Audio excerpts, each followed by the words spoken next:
Вечером в четверг также раздались взрывы в российской Белгородской области, которая граничит с Харьковской областью. Губернатор Вячеслав Гладков сообщил, что в районе села Тимоново загорелся склад с боеприпасами. Пострадавших и жертв нет, сообщил он.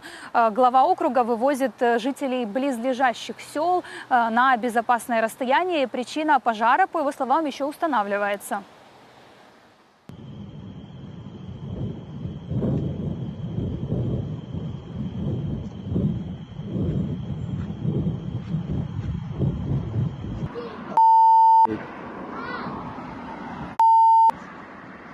Я все.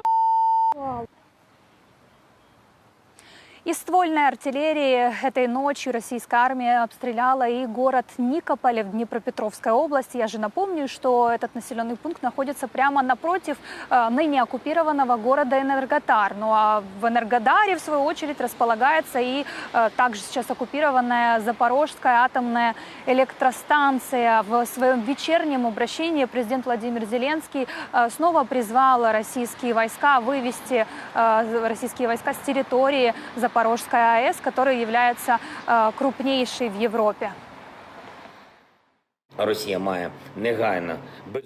должна немедленно, без условий, допустить представителей МАГАТЭ на станцию, также немедленно и, безусловно, вывести свои войска с территории станции. У мира есть сила, чтобы это обеспечить. Если не обеспечит, то это означает, что можно просто выбросить в мусор весь корпус международных документов, касающихся ядерной и радиационной безопасности. Россия уничтожает этот международный порядок. Второй, чрезвычайно важный пункт переговоров – это украинские пленные, которые удерживаются Российской Федерацией.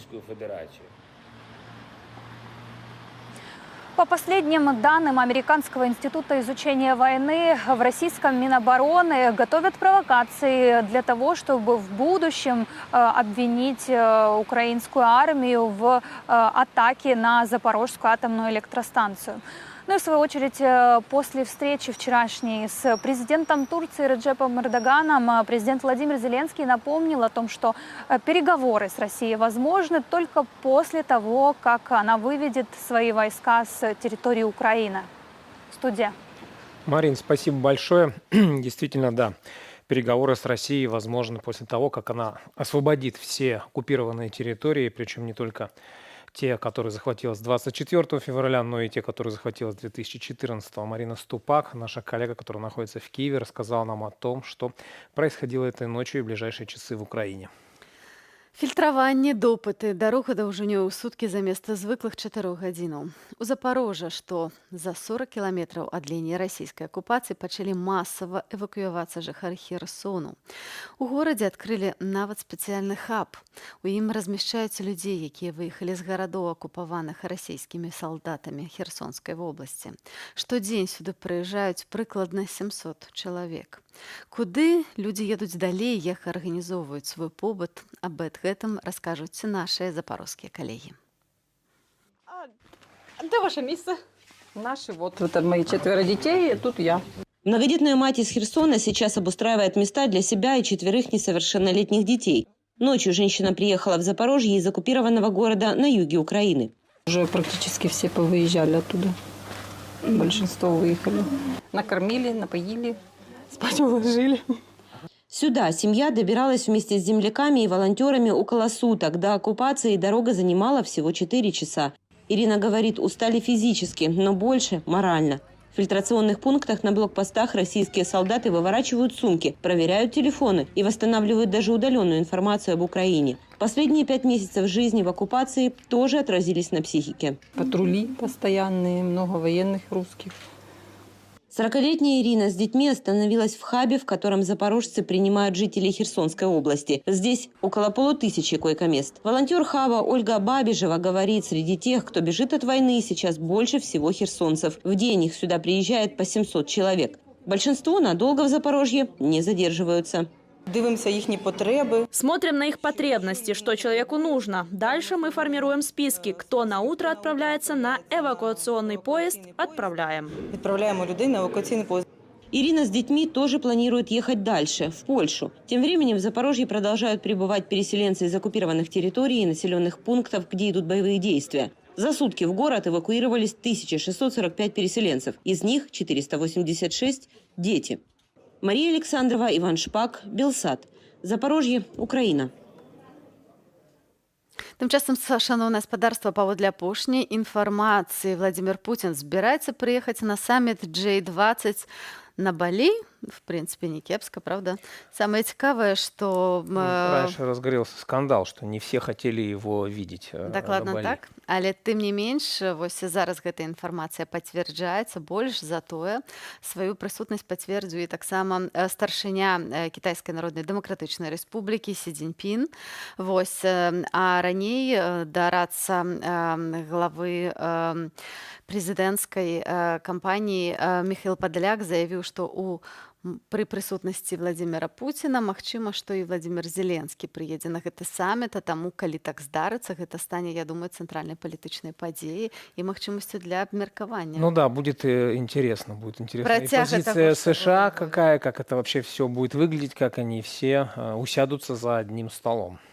Так что будем следить за этим саммитом, естественно, и рассказывать вам о самых последних новостях. Тым часам, шановнае спадарства, дабрачынны фонд тэлевядоўцы і валанцёра Сергея Прытулы купіў спадарожнік за грошы, сабраныя ў межах праекту «Народны байрактар».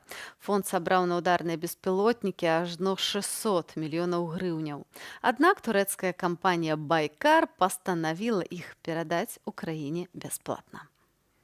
Украинцы, вы космос. Украинцы, вы космос. Мы купили спутник, но не просто один спутник. Он дает нам доступ к базе данных спутниковых снимков созвездия спутников компании ICEYE. И этот доступ мы выкупили более чем на год вперед. Теперь наша армия будет максимально быстро получать спутниковые снимки высокого качества, которые помогут нам с оперативным планированием. Бавовны будет много.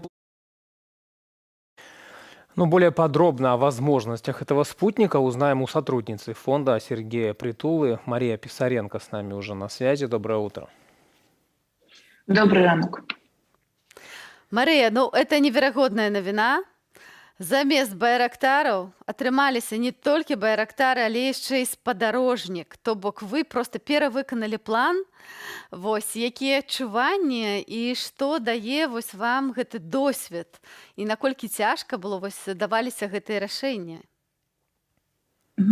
Ну, на самом деле, действительно, очень важная такая покупка для всего нашего фонда, наверное, самая большая за все время существования фактически фонда, который помогает именно армии с 24 февраля. И на самом деле очень долго мы готовились и шли к этому дню, потому что это не такой проект, как с байрактарами, которые мы там знаем условно, что мы начинаем, оглашаем, да, фандрейзер, и дальше он длится несколько дней. А тут совсем все было наоборот, поскольку мы очень долго были в переговорах со всеми сторонами, мы консультировались по поводу того, собственно, куда как можно более эффективно использовать деньги с проекта «Народный байрактар». И вот разные наши партнеры по проекту давали нам разные варианты, а самое главное, мы слушали Министерство обороны Украины и военных, потому что это помощь в первую очередь для них.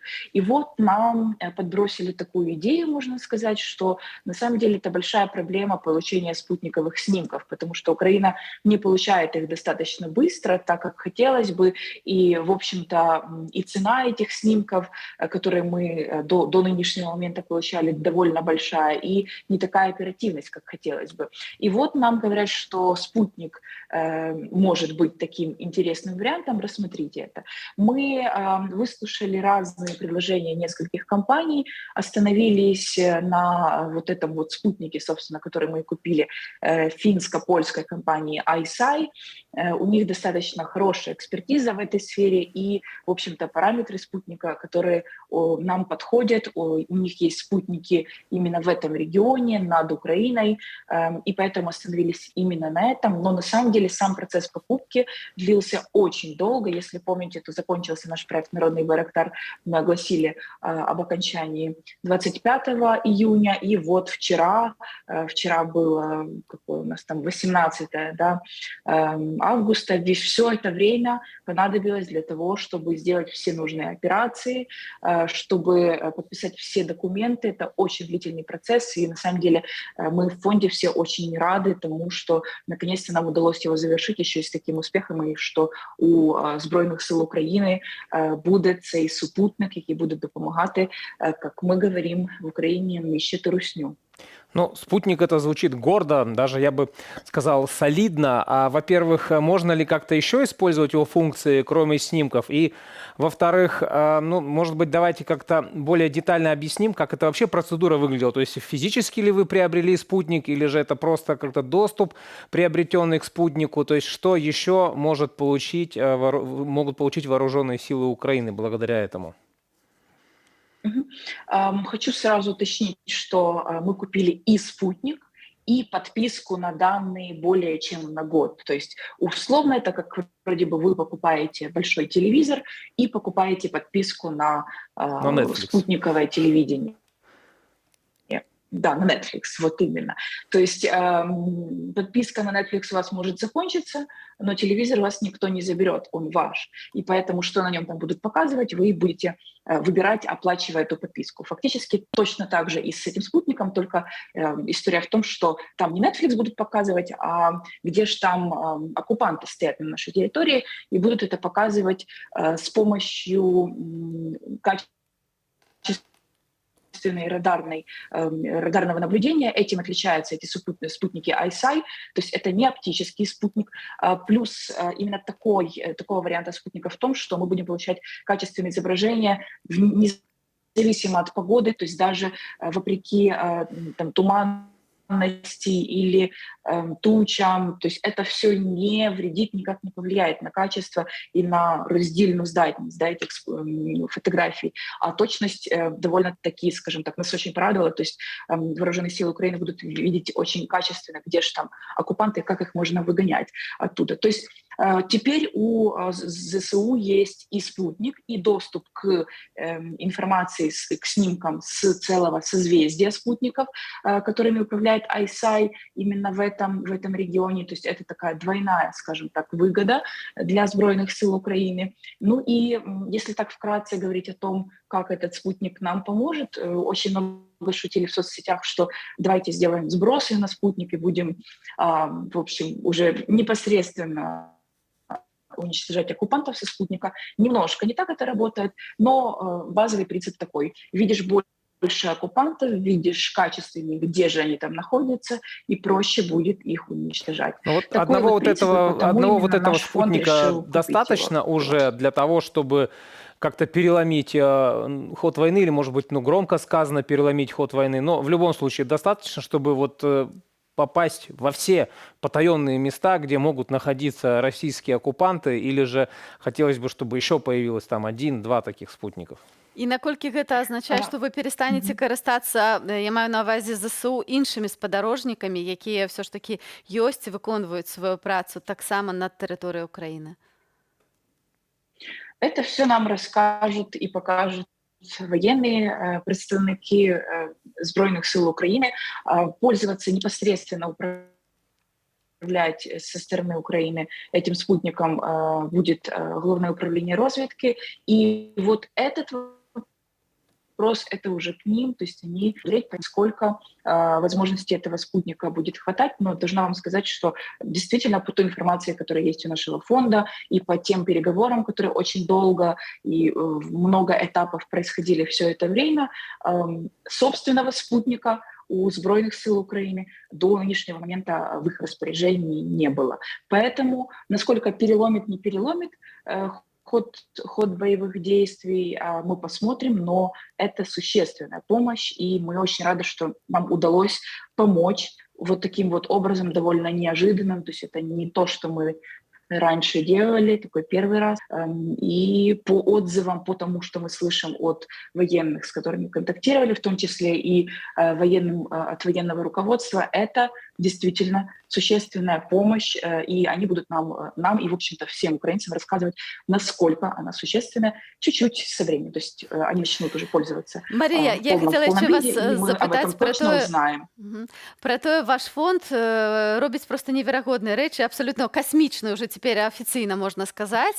І що далі?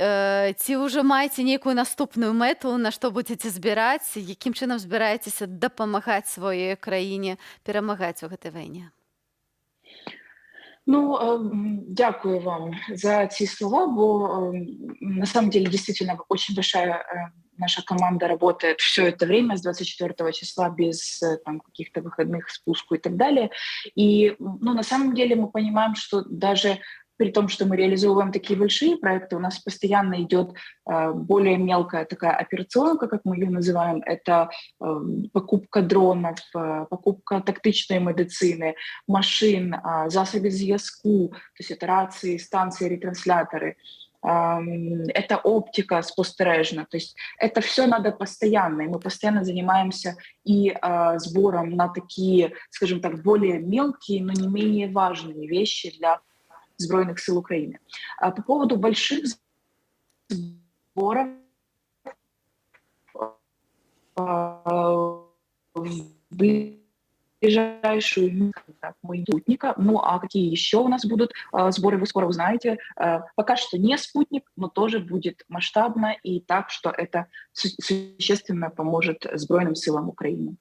Ну что ж, Мария, спасибо большое. Обязательно будем следить за вашими новостями. Мария Писаренко, коммуникационная менеджерка благотворительного фонда Сергея Притулы, рассказала нам, как будет функционировать спутник, который ребята приобрели для вооруженных сил Украины, что это изменит. Так что будем надеяться, что действительно это очень сильно поможет повлиять на изменение хода боевых действий в пользу Украины.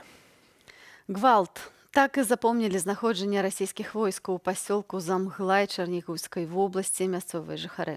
Наш корэспандэнт Андрэй Яковін пабываў у гэтым населеным пункце і паразмаўляў з тымі людзьмі, якія на свае вочы бачылі, што адбывалася. Замглай – небольшой поселок в 40 километрах к северу от Чернигова. Российские войска пытались войти в него 27 февраля, но их не пустили местные жители. Нам туда вы не дадите пройти? Нет. Мы ляжем под танки. Все, я вас услышал. Спасибо. Я сейчас разворачиваюсь, хожу до командования. Спасибо. Там были БТРы.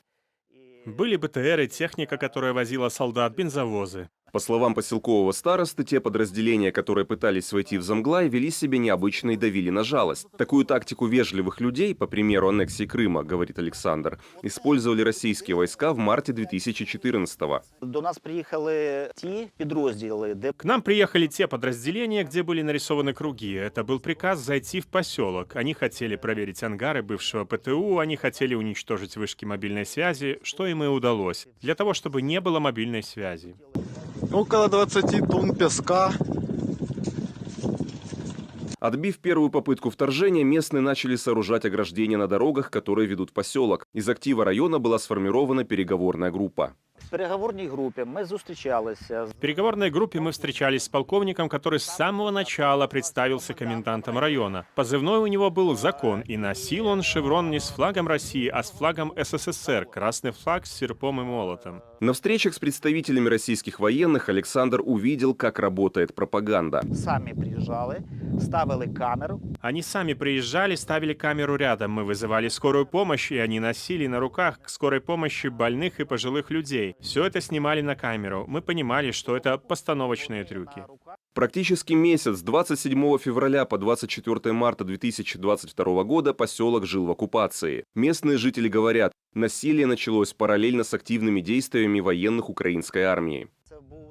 Это были совсем другие подразделения. Я уверен на 99%, что это были подразделения ФСБ. Они были одеты совсем по-другому и ездили на «Тиграх». У них было новейшее оружие, плюс вели себя они совсем по-другому. Александр рассказывает, как при очередном общении его схватили, связали и отвезли в подвал детского сада в соседний поселок, что в 10 километрах от Замглая. Сюди мене заводили під руки. Меня сюда завели под руки с мешком на голове, который был примотан скотчем. Александр провел в подвале около 40 часов. Мужчина вспоминает, российские военные выбивали из него информацию о дислокации местных подразделений украинской армии. Вот такой вид был у Александра после допросов.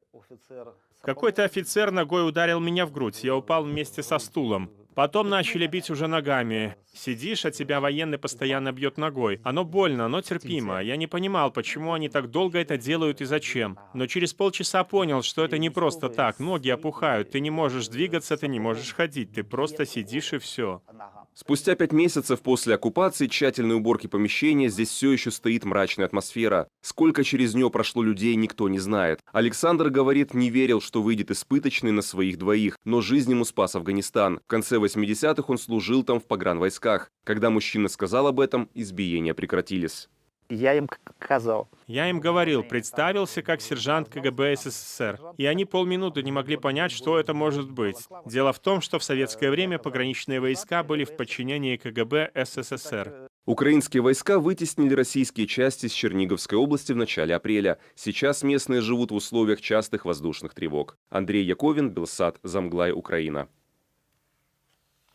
Администрация Байдена готовит Украине новый пакет военной помощи на 800 миллионов. Об этом, возможно, станет уже более подробно сегодня. Вот такая вот новость появилась только что. Ну и давайте перейдем еще к другим новостям.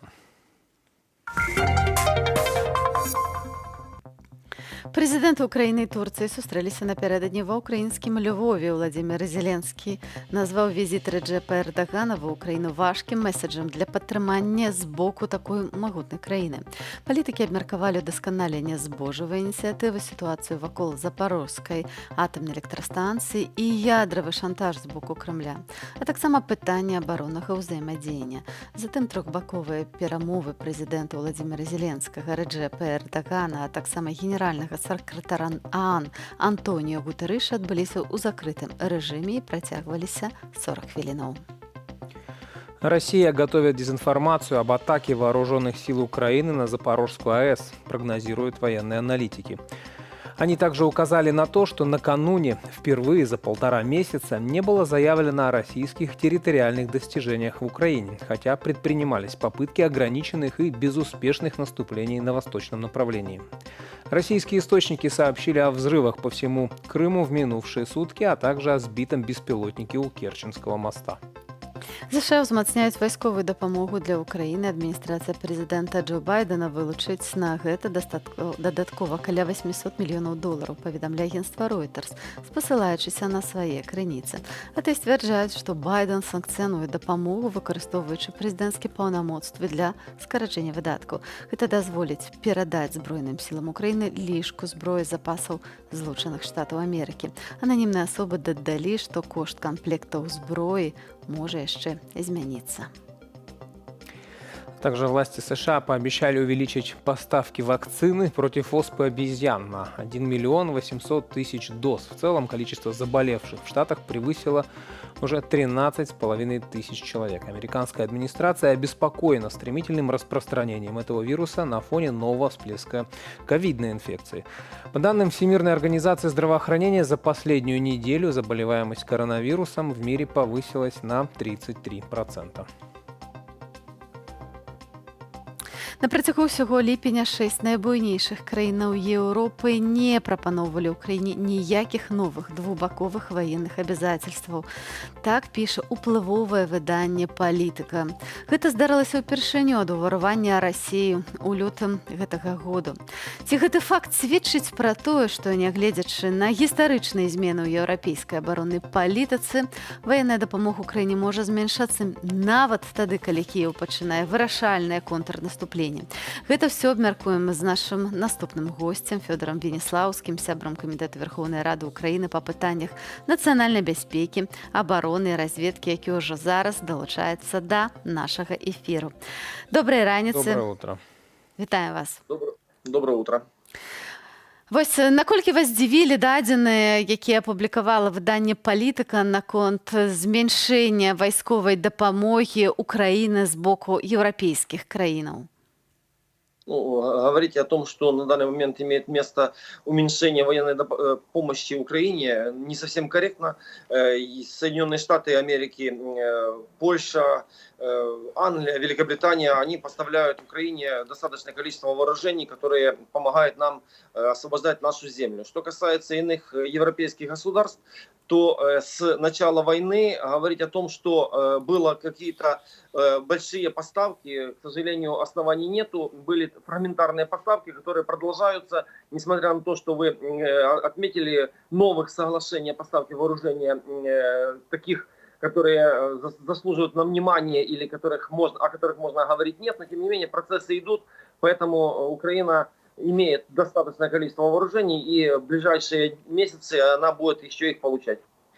Но вот все-таки, возвращаясь к тому, что было в издательстве, в журнале «Политико» сказано, то есть там вот такая вот цитата. Согласно новым данным, в течение всего июля 6 крупнейших стран Европы не предлагали Украине никаких новых двусторонних военных обязательств. Вы говорите, что вооружения достаточно, но значит ли это, что сейчас можно уже остановиться, что Европа услышала Украину таким образом, что достаточно вооружений приостановилось? То есть какие выводы из этого можно сделать? Потому что, слушая Зеленского, мы все равно продолжаем слышать о том, что он говорит, необходимо продолжать поддержку, необходимо продолжать помощь оружием также.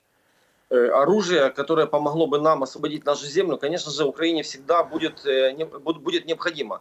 Поэтому мы ведем переговоры. Я имею в виду, что то количество вооружения, которое идет с Соединенных Штатов Америки, с Польши, с Великобритании, оно на данный момент не уменьшается. То есть говорить о том, что есть какие-то уменьшения, оснований нету. То, что нету новых оборонных соглашений двусторонних с нашими западными партнерами европейской части и Европы, ну, к сожалению, они и в первые месяцы войны, за вот эти 6 месяцев, в которые мы ведем свою освободительную войну, нам не давали достаточного количества вооружения. Поэтому, конечно, мы ведем переговоры. Говорить о том, что нам оружия достаточно для контрнаступления, оснований пока что нету. Я имею в виду, что достаточно тех соглашений, которые были, и они выполняются.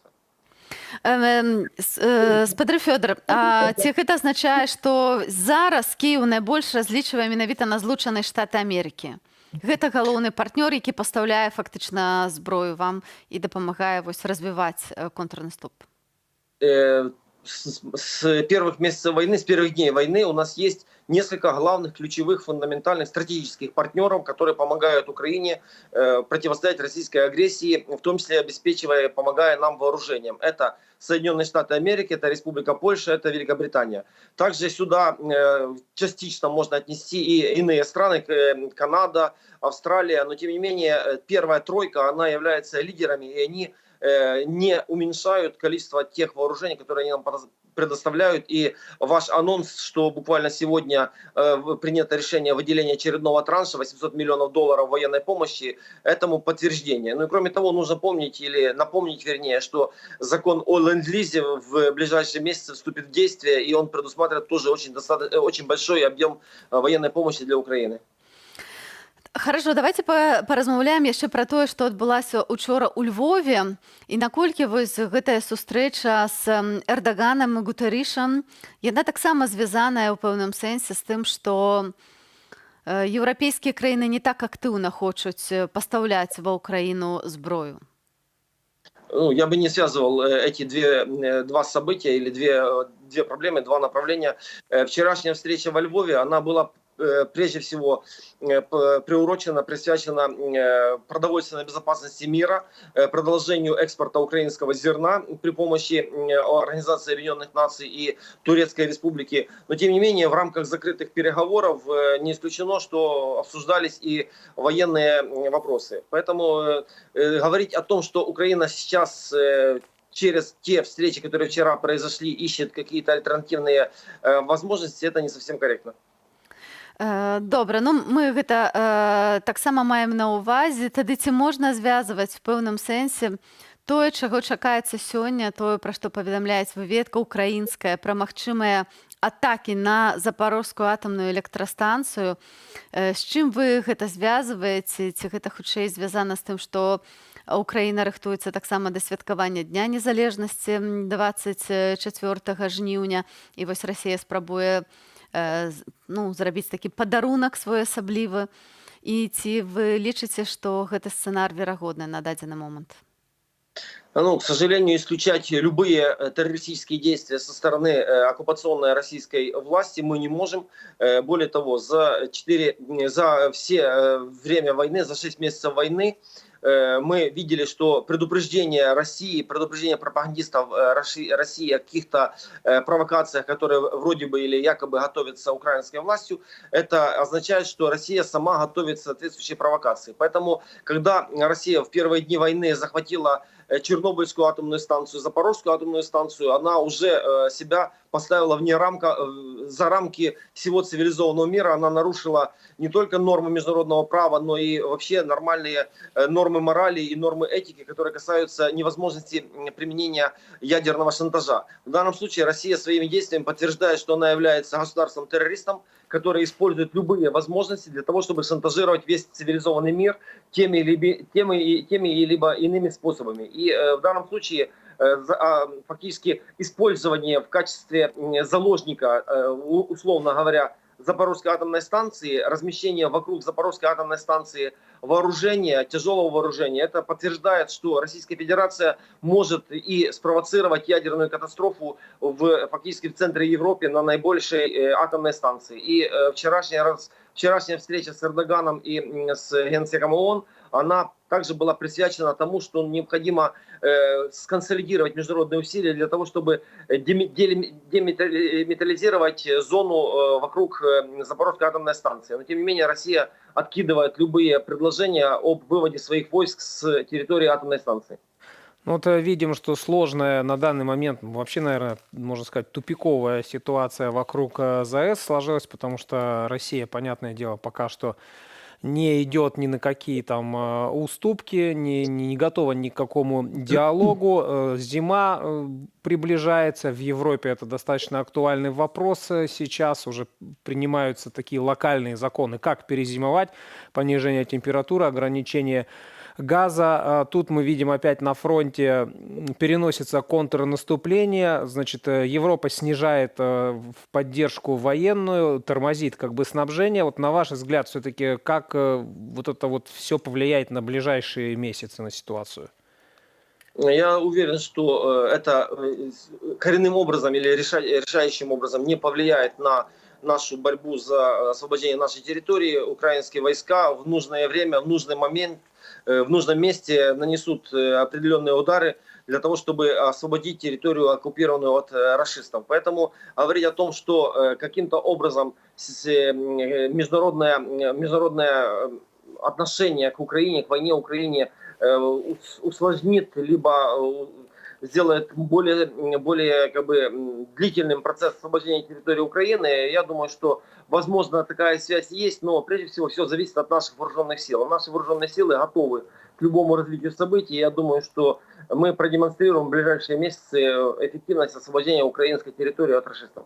Федор, вось мы сегодня в эфире размаўлялі і расказвалі пра тое, што фонд Сергея Прытулы набыў спадарожнік для украінскіх узброеных сілаў. Вось калі коротка сказаць, наколькі важная гэта пакупка і як збіраюцца ЗСУ карыстацца вось такім падарункам? Ну, к сожалению, на данный момент в Украине нету тех спутников, которые бы обеспечивали потребности наших вооруженных сил и разведчиков, разведывательных сообществ в объективной онлайн полученной информации разведывательной. Поэтому спутник, который мы получим в результате действий наших, скажем так, волонтеров, консолидировавших украинское общество, собравших достаточное количество денег, оно, вне всякого сомнения, позволит получать более объективную и быструю информацию для того, чтобы анализировать перемещение войск врага и определять точки, по которым необходимо нанести удары нашей артиллерии, ракетными войсками, для того, чтобы ликвидировать максимальное количество боеприпасов, техники врага и живой силы. Вот, кстати, а почему так складывается? Мария Писаренко, сотрудница как раз благотворительного фонда Сергея Притулы, с которой мы сейчас и разговаривали по поводу этого спутника, сказала, что да, получение вот этих фотоснимков достаточно дорогое удовольствие было для вооруженных сил Украины. Почему, несмотря на то, что с начала войны всегда говорили о помощи финансовой, о помощи оружием, например, вот здесь были такие проблемы, которые упирались, ну, в принципе, именно вот в финансовую часть. Почему, например, какая-то сторона, которая могла бы либо снизить эту цену этих фотографий, либо, может быть, там как-то на какой-то период ее отменить, тем не менее, вот эти вот рыночные отношения сохранялись. Почему вот с той стороны не было помощи? Ну, в данном случае я не могу разделить мнение представителя волонтерского сообщества, как член комитета по вопросам национальной безопасности, обороны и разведки. У меня есть информация, что каких-то экономических сложностей и каких-то рыночных отношений в обеспечении Украины необходимой разведывательной информации, в том числе спутниковой, не было и нет. Но тем не менее, когда наши партнеры нам предоставляют, это хорошо, но когда мы будем иметь возможность сделать это сами, это, конечно же, лучше. Дякую вам Спасибо велике. вам большое. Федор Веніславський, сябра Комітету Верховної Ради України по питаннях національної безпеки, оборони і вивідки, бо з нами на совісті обміркувалися саме важні питання, зв'язані і з спадарожником, з фронтом, а так само з можливістю терористичної атаки на Запорожской атомной электростанции. Ну и действительно, если с одной стороны, может быть, создается впечатление, что Европа каким-то образом приостанавливает поддержку, то вот информация, которую мы озвучивали ранее со стороны США, поддержка продолжается. $800 миллионов Джо Байден готов выделить на поддержку Украине. Ну и оставимся в тематике Украины. Вычищают всех, кого могут поймать. В Луганской области, которая полностью оккупирована российской армией, продолжается мобилизация. Куда и зачем будут отправлять мужчин из региона, про который Кремль говорит как освобождением от нацистов, расскажет Александра Шапалина. Он не хочет идти воевать, это не добровольно. Добровольного, принудительного, есть всеобщая мобилизация. Мобилизация в Луганской области Украины продолжается, несмотря на то, что регион полностью оккупирован Россией и российские цели там достигнуты. Не хватает просто ресурсов у российской армии, ресурсов именно с точки зрения, как говорят, пушечного мяса, потому что мобилизованных, которые мобилизуют на оккупированных территориях Украины, как правило, отправляют первыми вот в качестве, скажем, разведки боя.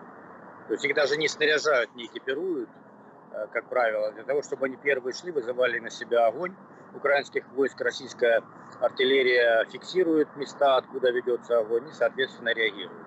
3 июля, на 130-й день войны, российский министр обороны Сергей Шойгу доложил Путину, что был взят Лисичанск, последний населенный пункт в области, который до этого находился под контролем Украины. Глава сепаратистской ЛНР Леонид Пасечник в своем телеграм-канале написал, что это означает освобождение республики в ее исторических границах. 3 июля был освобожден город Лисичанск. Тем самым наши доблестные бойцы народной милиции в тесном взаимодействии с вооруженными силами России и подразделениями Росгвардии полностью освободили территорию Луганской Народной Республики от укронацистов. Вы отстояли родную землю и подарили своим семьям безопасность и уверенность в завтрашнем дне. Но ни безопасности, ни уверенности в завтрашнем дне жители региона так и не увидели. Мужчин из так называемой ЛНР продолжают отправлять на войну. Местные в интернете рассказывают, что их хватают прямо на улицах. Ни хронические болезни и другие ограничивающие факторы для прохождения военной службы во внимание не принимаются. Что касается мобилизации, то это уже, наверное,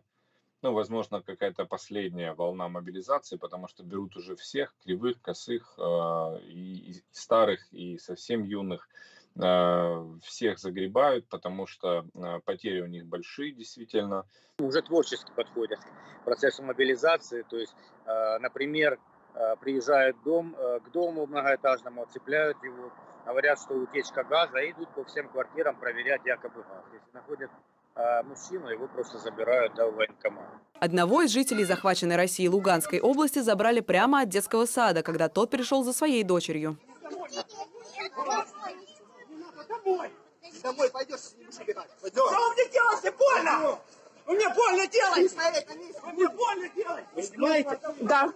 Уберите камеру, пожалуйста. Мобилизованных отправляют на войну в соседнюю, так называемую ДНР, несмотря на то, что в публичном поле они представляются разными государствами. Мы, военнослужащие мобилизационного резерва батальона 2740, отказываемся идти воевать на территорию Донецкой Народной Республики. Свой долг по защите Луганской Народной Республики мы выполнили. День Победы был объявлен главой республики 3 июля 2022 года. Нас угрозами, шантажом, запугиванием и обманом пытаются загнать на территорию ДНР. Украинский журналист Сергей Гармаш объясняет это просто. Ни о какой независимости так называемых республик речь не идет. Решение об этой войне принималось в Москве. И там же решается, кого и куда перебросить сегодня. Мы все прекрасно понимаем, что и Донецк, и Луганск – это марионетки Москвы, и они выполняют, скажем, задачи, которые ставятся перед ними российским руководством, российской армией в данном случае. Поэтому такие акции протеста или такие видео нужно рассматривать просто как, я не знаю, крик отчаяния. В телеграм-каналах было опубликовано анонимное интервью человека, который, как указывают авторы паблика, был мобилизован и участвовал в военных действиях. Я был среди тех, кто шел на счастье. Я видел многое, очень многое, чего бы я никому не пожелал знать в этой жизни. Нам приказывали наступать, несмотря на то, что наша артиллерия работала туда, куда мы бежали. После своего первого боя с батальона осталось человек 15-20. В основном нас отправляли без техники, хотя говорили, что она будет. Тогда мы ни разу не забрали своих с поля боя. Мы бежали по телам тех, с кем еще вчера вместе курили и смеялись. Самое ужасное, что я видел, это когда мы добивали своих. Да, такое было. Вместо помощи и спасения ребят наши командиры их добивали. Хотя помочь было как, но нам говорили, что их уже не спасти. Но зато мы помогали раненым в ВСУ, ведь они шли на обмен пленными, и их мы спасали. Но, как я знаю, наших ребят не меняют. Меняют только на русских. Информация о судьбе тех военнослужащих из оккупированных территорий Украины, которые попадают в украинский плен, крайне мало. Публичных заявлений на их счет нет. Их точное количество и имена неизвестны. А жены отправленных на войну мужчин вынуждены записывать видеообращение к Владимиру Путину, чтобы узнать о судьбе своих супругов. Уважаемый Владимир Владимирович, мы жены военнослужащих Луганской народной милиции, находящихся в плену на Украине. Просим вас о помощи и содействии в обмене наших мужей. Некоторые из них уже находятся в плену 5 месяцев, морально истощены. Надежды на наше правительство у нас уже нет. О жизни на оккупированных территориях известно не так много. Люди, продолжающие там жить, зачастую боятся рассказывать даже о нейтральной повседневности. Поэтому проверить информацию в условиях войны иногда представляется невозможным. Александр Шапалина, Белсат.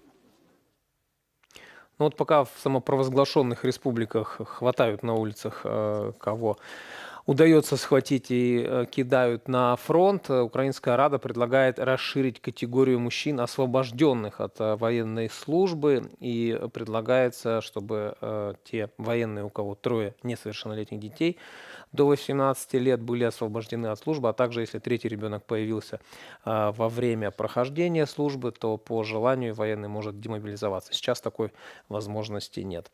Ну вот в Раде будут рассматривать такой закон. Ну, это может означать то, что в принципе дастаткова вось гэтых людскіх рэзерваў для того, каб вот весці паўнамасштабную вайну, калі вось нават такія прапановы з'яўляюцца ў такі самы гарачы час. Да, действительно так. Ну, а российские войска тем временем продолжают обстреливать украинские города. Вот обстреляли Харьков из «Искандеров» и ракетами С-300. Снаряды попали в жилые дома. Известно 17 погибших и почти полсотни пострадавших, среди которых есть дети. Городские власти назвали эти обстрелы самыми трагичными от начала войны. Подробности в новых обстрелах от наших коллег из Харькова. Спасибо Путину за такую старость, 73 года, а он разбомбил квартиру. Господи, за что это нам такое наказание? За что вот так с нами поступали? 17 августа около 21:30 снаряд «Искандер», выпущенный из Белгородской области, попал в 3-этажное жилое здание, где находилось от 20 до 40 человек. Среди них пожилые люди и дети. Звук взрыва было слышно на весь Харьков. Наши жители вышли и говорят это самое. Раздался свист, и он увидел огненный шар.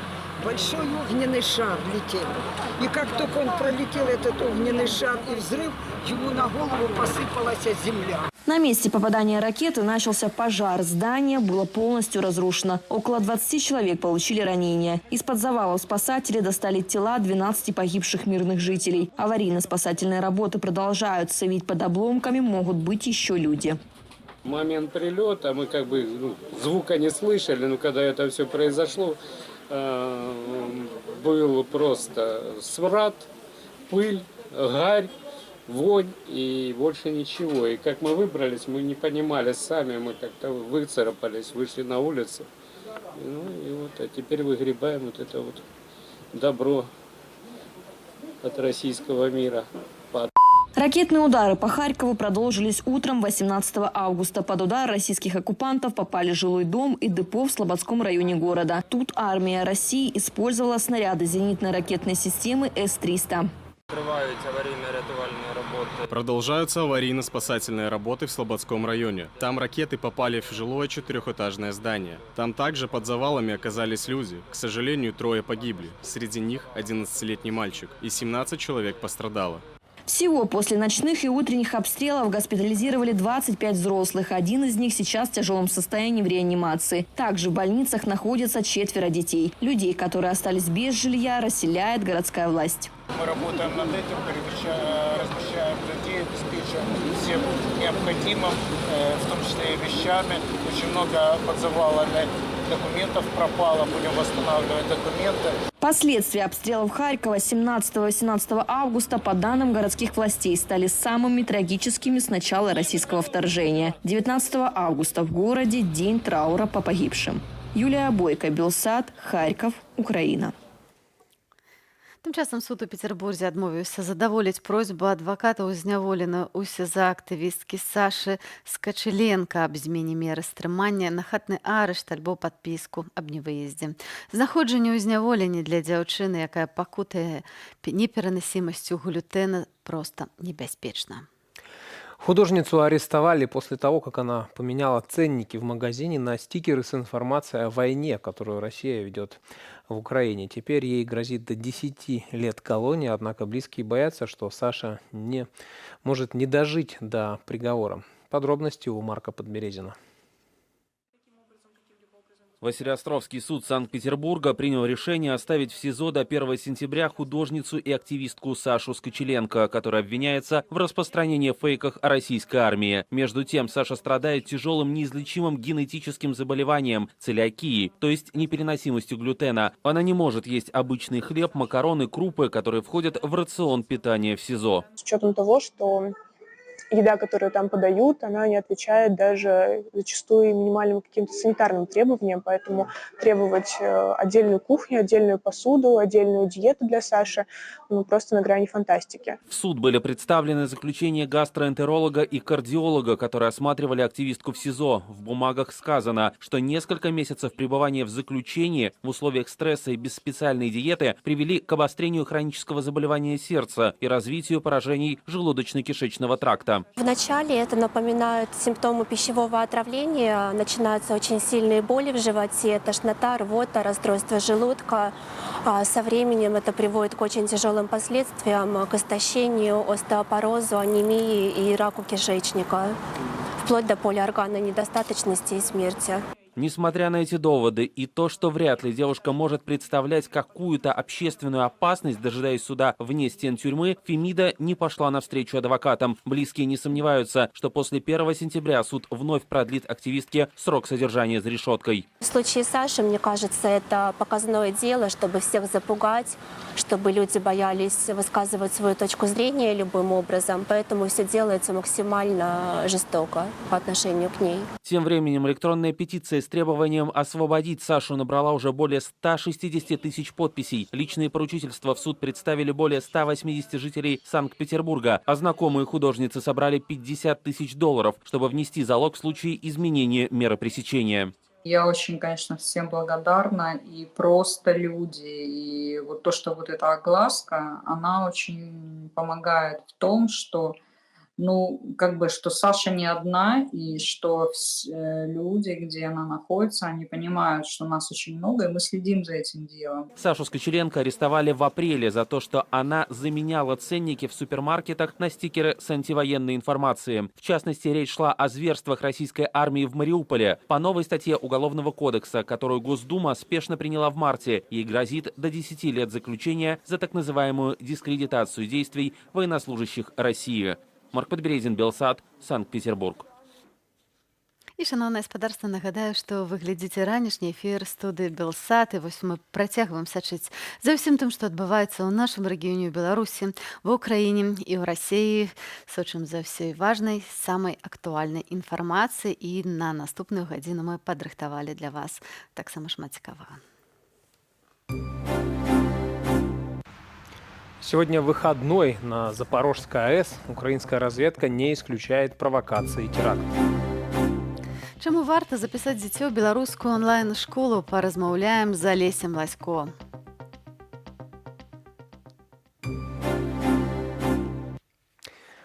Согласно официальной статистике, в Беларуси упало производство молока, мяса и птицы. В то же время более половины государственных сельхозпредприятий убыточны, несмотря на то, что в них за 20 лет вложены десятки миллиардов долларов. Однако Александр Лукашенко рассчитывает, что отрасль сможет заработать на росте мировых цен на продовольствие, но и боится возможного голода. Чаму Беларусь так адстае ад сваіх суседзяў у сельскай гаспадарцы? Ці пагражае беларусам сапраўдны голад?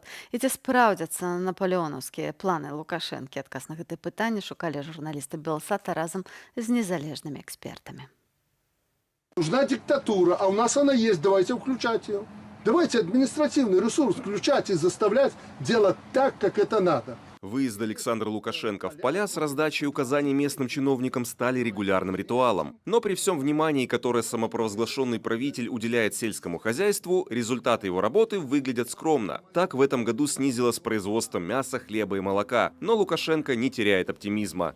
Для сельского хозяйства наступил золотой век. Ситуация сейчас складывается такая, что нам надо кровь из носа этот и следующий год сработать хорошо в сельском хозяйстве. Потому что ваша продукция, особенно за пределами страны, стоит больших денег. Цены на продукты питания подскочили неимоверно. Поэтому надо уметь взять то, что мы должны. Экономист Алексей Харкевич с определенным скепсисом смотрит на перспективы белорусского хозяйственного чуда. Мы не настолько серьезный игрок на сельскохозяйственном рынке. Это было бы актуально применительно к Украине, очень. Это, конечно же, актуально применительно к России, но мы очень локальный игрок. И повлиять на, скажем, каким-то образом выиграть за счет уровня цен и диктовать условия внешним потребителям, это практически нереально. Соседняя Украина действительно в топе мировых сельхозпроизводителей. В первую очередь зерна и подсолнечного масла. Причина не только в больших территориях, более теплом климате и лучшей почве. Важно, что наши соседи сделали шаги в сторону рыночной экономики. В Украине было произведено больше рыночных реформ в сельском хозяйстве. В частности, зашел иностранный капитал.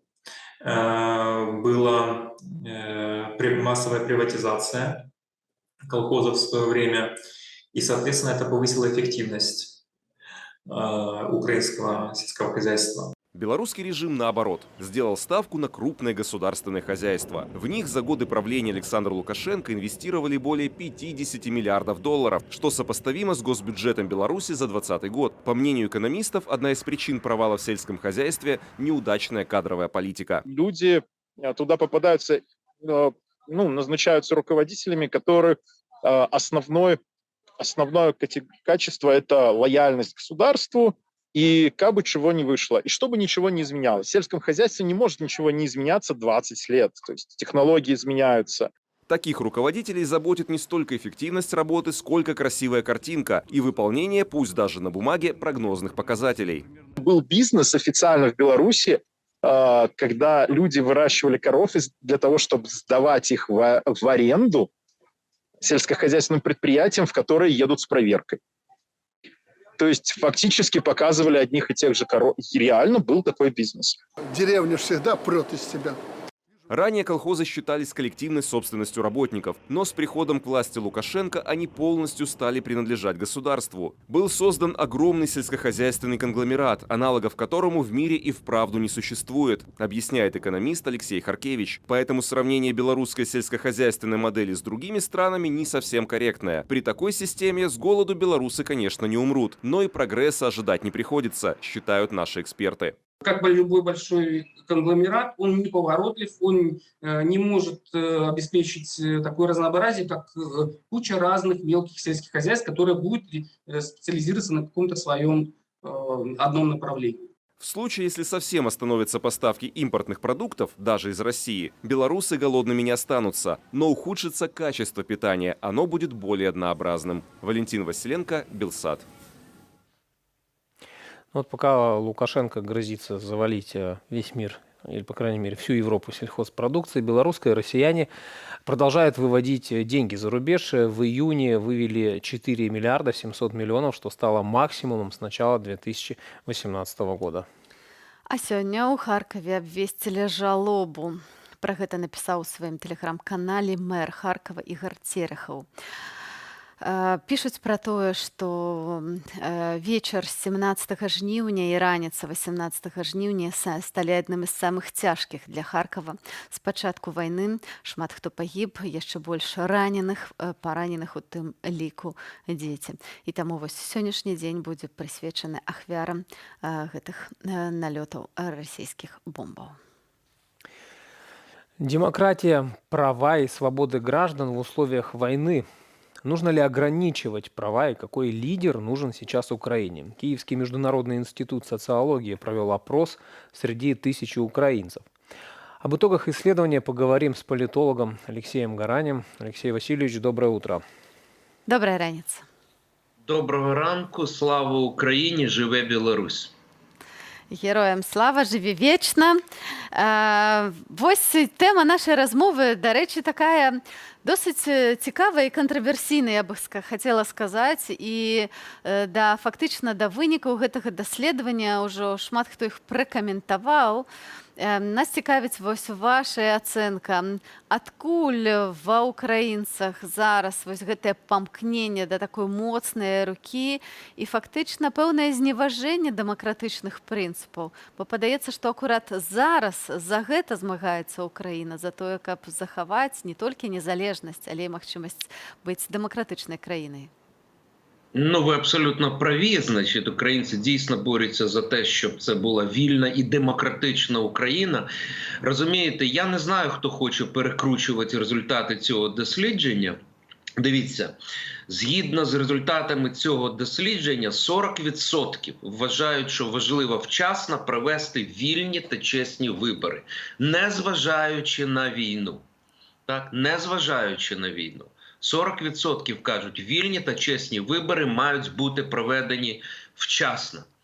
Ну, ось вам показник того, як українці ставляться до демократії. Ніякого відходу від демократичності, демократичних поглядів українців тут немає.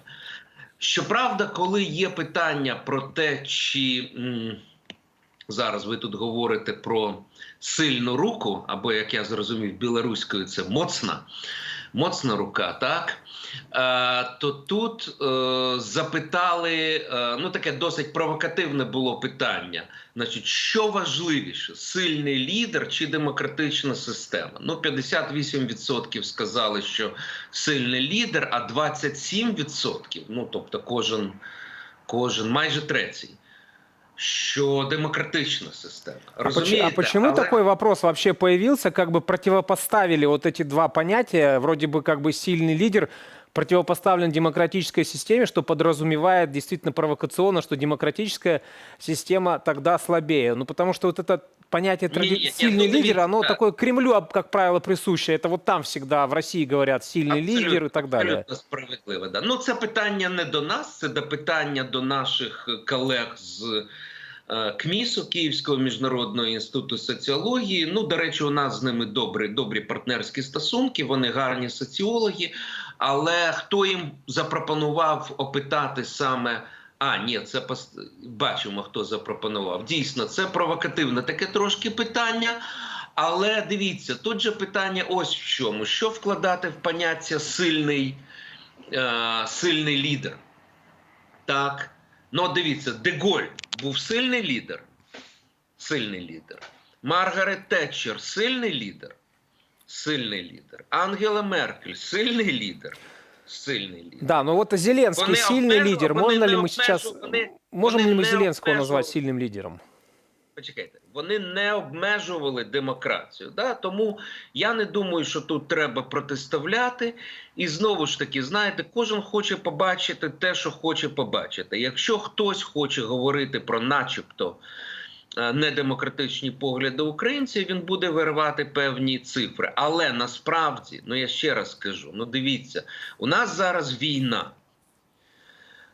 І, до речі, ну, на жаль, да, ракети летять із Білорусі. Зараз в Білорусь завезли нову партію ракет, і ми дуже боїмося того, що ці ракети будуть використані проти України, причому якраз в День Незалежності, 24 серпня.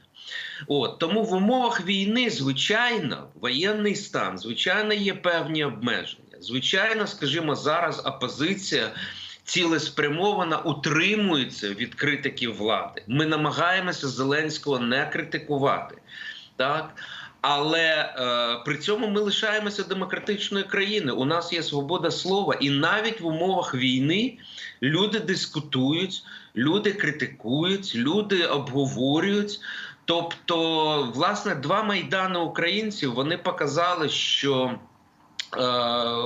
Україна ніколи не буде, не хоче авторитарного лідера. До речі, в майданах брала участь 15% українців. 15%, так? Людей, які виходили на Майдан. Ну, здається, що це меншість, але це активна меншість. Так? І ця активна меншість, вона не дала країні скотитися в авторитаризм. А зараз опитування, довоєнні опитування, вони всі показували, що українці віддають перевагу демократії. Те, що зараз, от, скажімо, отак от поставили питання, і ну да, це війна, війна на це впливає, війна обмежує, так, але ще раз, навіть враховуючи воєнний стан, ще раз наголошу, що у нас нечувані свободи. У нас можлива критика Зеленського на каналах, в інтернет-ЗМІ. І ніхто за це не кидає у в'язницю, і ніхто за це не піддає людей тортурам. Інша річ, я ще раз підкреслю, інша річ, що ми самі зараз намагаємося не дуже критикувати Зеленського, тому що ми розуміємо, що зараз у нас, у українців, є спільна мета. Спільна мета – це перемогти нашого ворога. Алексей Васильевич, я хотела вас яшчэ запытаць адносна далей вернуцца яшчэ раз да гэтага даследавання, запытаць вас, што вы думаеце наконт таго, што 65% украінцаў яны ухваляюць вось гэты тэлемарафон «Адзіныя навіны», якія ідуць в прынцыпе па большасці украінскіх каналаў. Вось, а таксама украінцы хочуць узмацнення дзяржаўнага кантролю над інфармацыяй у інтэрнэце. Гэта больш за 60%. Пра што гэта сведчыць? Я про тое, што украінцы баяцца фэйкаў, баяцца дэзінфармацыі, давяряюць толькі дзяржаўным крыніцам інфармацыі.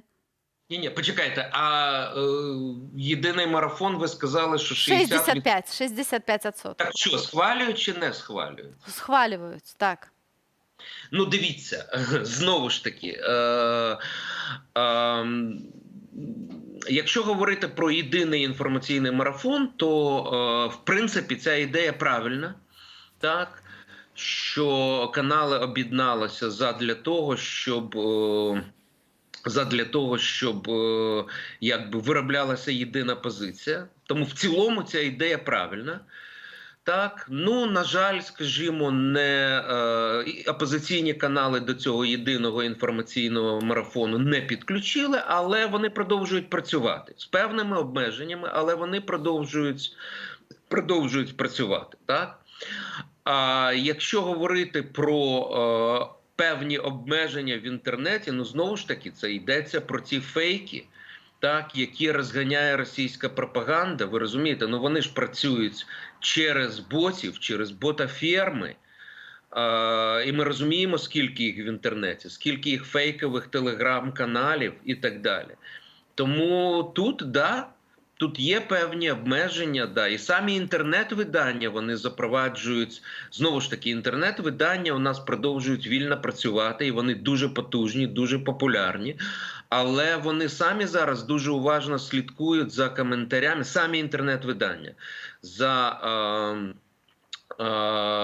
коментарями, за те, щоб не було ботів, за те, щоб не було проросійської пропаганди. Розумієте? Тому що парадокс то в тому, що насправді до повномасштабної війни, до 24 лютого, у нас була купа проросійських ботів, розумієте? Сиділа в інтернеті, на відомих сайтах, і все це розганяло проросійську пропаганду. Ну, ми ж не хочемо, щоб тут у нас Соловйові і, господи, як і ці... Скобеєви. Да, і Скобеєви. И Симоньян, и же с ними. Ці імена вже треба писати з маленької літери, тому що це такі синоніми найгіршого варіанту пропаганди. Знаєте, це навіть не радянська пропаганда, це якась геббельсівська пропаганда. Так що, да, війна накладає певні обмеження, і ми це розуміємо.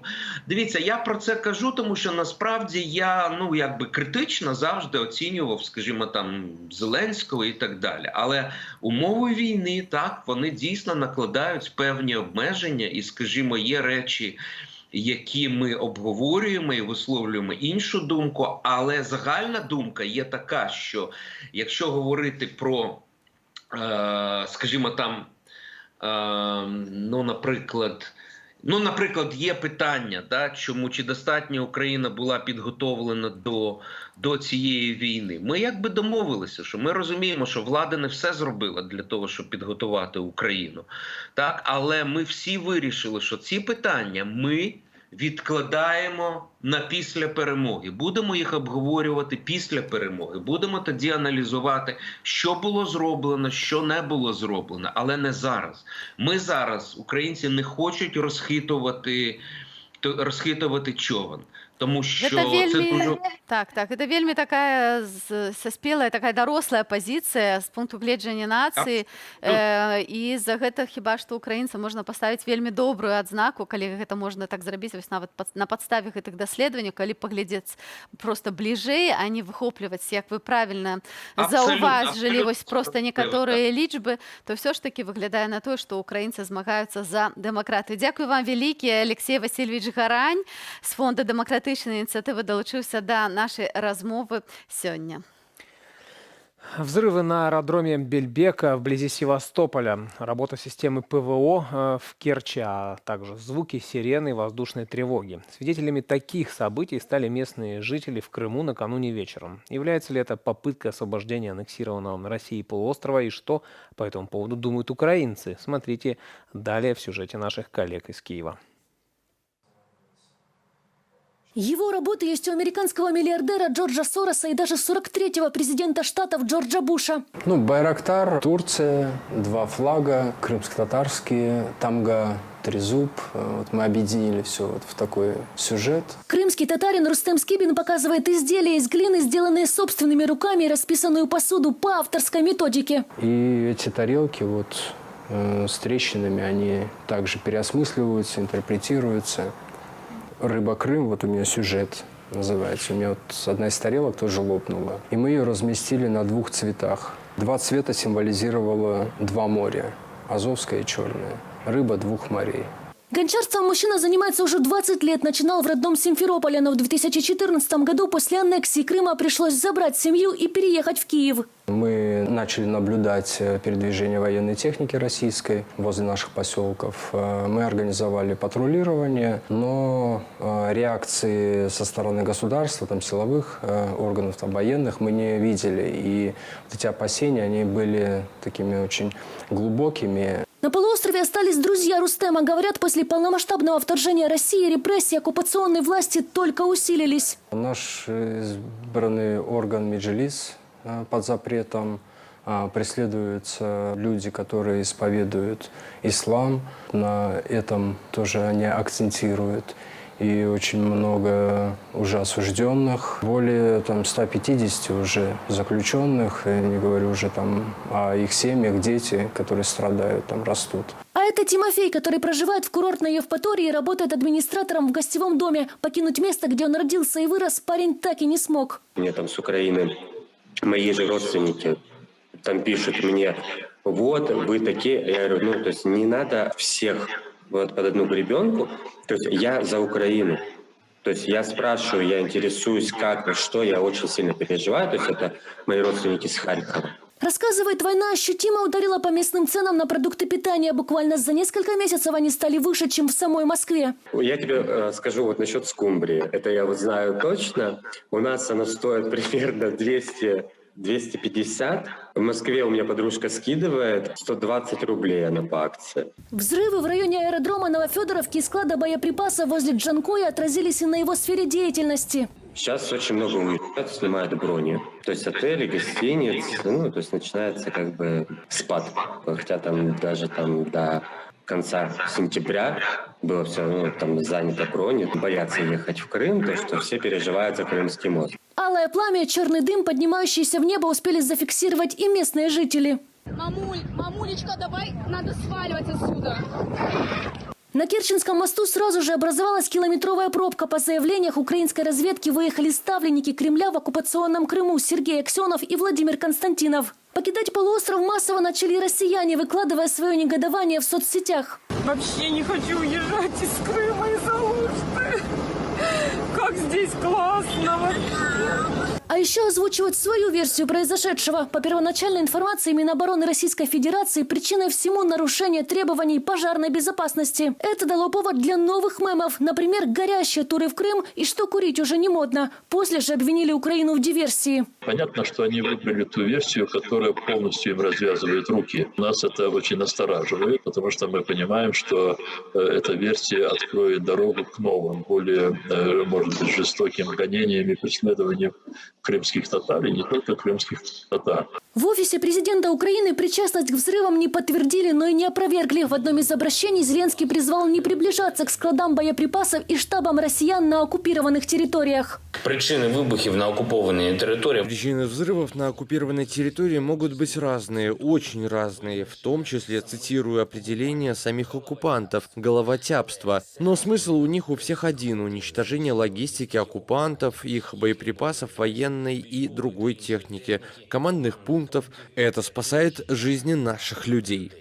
Издание CNN, ссылаясь на внутренний отчет украинского правительства, утверждает, что за событиями в Крыму однозначно стоит Украина, а потери россиян в результате ударов могут быть наибольшими со времен Второй мировой войны. Всю ночь этот склад взрывался, и эксперты делают вывод, что кроме привычного вооружения, боеприпасов, там были сосредоточены и ракетные системы залпового огня, и они должны были быть перемещены в Херсонскую, Запорожскую области, и оттуда, конечно, они бы использовались против других областей Украины. Украинцы верят, что Крым освободят не раньше, чем через год, после Донбасса и Херсона. Мы ждем большого взрыва в Севастопольской военной бухте, потому что там сидят наши враги, которые оккупировали нашу землю, убивают наших людей. Это вредители, их надо немедленно уничтожить. Как для местного населения, я им сочувствую, потому что мы сами переселенцы, натерпелись, слава богу. Это предупредительные моменты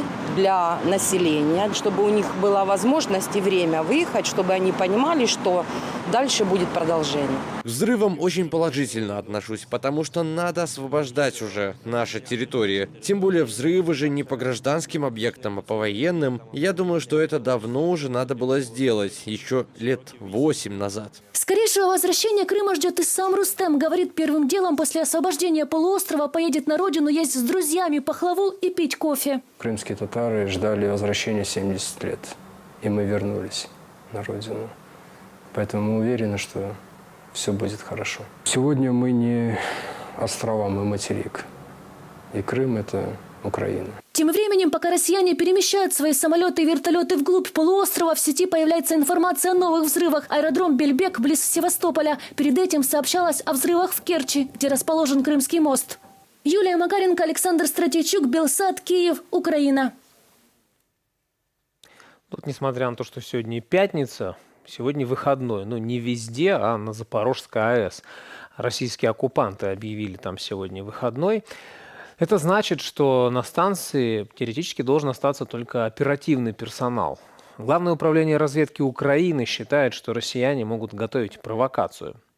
Оккупанты после масштабных обстрелов ЗАЭС могут повысить ставки и устроить реальный теракт, предостерегли в украинской разведке. О последствиях такого теракта, возможного теракта, поговорим с экспертом в сфере атомной энергетики Ольгой Кошарной. Доброе утро. Доброе утро. Ну вот говорится о возможной остановке атомной электростанции. Также опасаются о том, что может возникнуть авария, скажем так, одно не страхует другое. То есть остановка АЭС, она не снижает риски возможной аварии? На самом деле, с моей точки зрения, все энергоблоки Запорожской станции должны были быть остановлены, так называемая холодная остановка, с момента захвата. И то, что сейчас разгоняется, что вот выступил начальник радиохимических войск, что мы остановим там блоки, вот почему он выступил, а не представители Росатома, и тем более он никакого права на такие заявления не имел, потому что украинский персонал эксплуатирует блоки. На самом деле энергоблоки, остановленные в холодной остановке в соответствии с регламентом, безопаснее работающего блока в случае, если, допустим, нарушается внешнее энергоснабжение. Поясните, пожалуйста, что такое холодная остановка? Это энергоблок глушится, и, значит, в течение 3 дней вот он охлаждается. Вот. Если же энергоблок работает на мощности, то в случае каких-то перебития линий и так далее, он будет аварийно остановлен системами защиты. И вот тогда подключаются дизель-генераторы и так далее. То есть риски больше при работающих блоках в случае каких-то форс-мажоров. Ольга, ось зараз, пробачте, я просто додам, зараз уже з'являлася інформація про те, що пошкоджені лінії електропередач, які ведуть до Запорожської атомної електростанції, то бок вось акурат гэты риск зараз вельмі высокі, так, на вашу думку? Ну, осталась одна высоковольтная линия, 750 киловольт, Днепр называется. Работали 2 после оккупации. Одна, вот эта ЗАЭС Каховская, была повреждена обстрелами, которые были 7 августа. На самом деле, значит, существуют еще распределительные линии. Эта линия, она для снятия мощности была 750. Когда работает станция, она, значит, на 4 линии выдавала мощность, сейчас шло на внутренние нужды. Сейчас же остаются для внутренних... Все равно станция потребляет, даже если стоит электроэнергию, для охлаждения реакторов, бассейнов, выдержки и работы систем безопасности. Но там есть местные распределительные линии, 150 киловольт, 330 и так далее, которые из объединенной энергосистемы подают электроэнергию для работы этих всех систем. Если они будут перебиты, то есть резервные дизель-генераторы. Есть после Фукусимы были учтены все эти риски в связи с потерей внешнего энергоснабжения. Поэтому холодная остановка всех энергоблоков безопаснее, чем когда работают 2 энергоблока даже на пониженной мощности. Почему вот такая разгоняется паника с российской стороны? Потому что готовится миссия МАГАТЭ вместе с военными экспертами ООН. Вчера приехал Гутерриш, генеральный секретарь ООН, Эрдоган, президент Турции, и шли переговоры. И вот это вот Российская Федерация выставляет свои условия относительно миссии. Миссия должна заехать с украинской территории. Это в соответствии с нормами, потому что, не оккупированной я имею в виду, потому что ЗАЭС – это собственность Украины, работает украинский персонал по украинским лицензиям. А сейчас, когда вчера разведка еще сообщила о том, что даже персонал, который имеет лицензию на право управления реакторными установками, части этому персонала сказали остаться дома.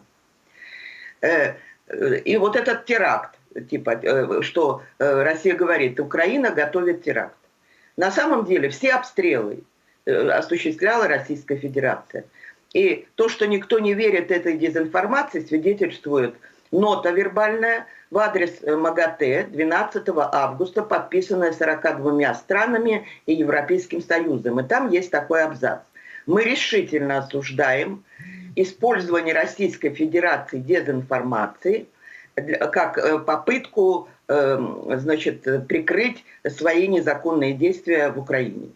И там тоже требование, что мы уверены, что Российская Федерация понесет ответственность за все, что она сделала там, и в том числе на ядерных объектах. Поэтому это идет нагнетение со стороны Российской Федерации, у нее не очень хорошие дела.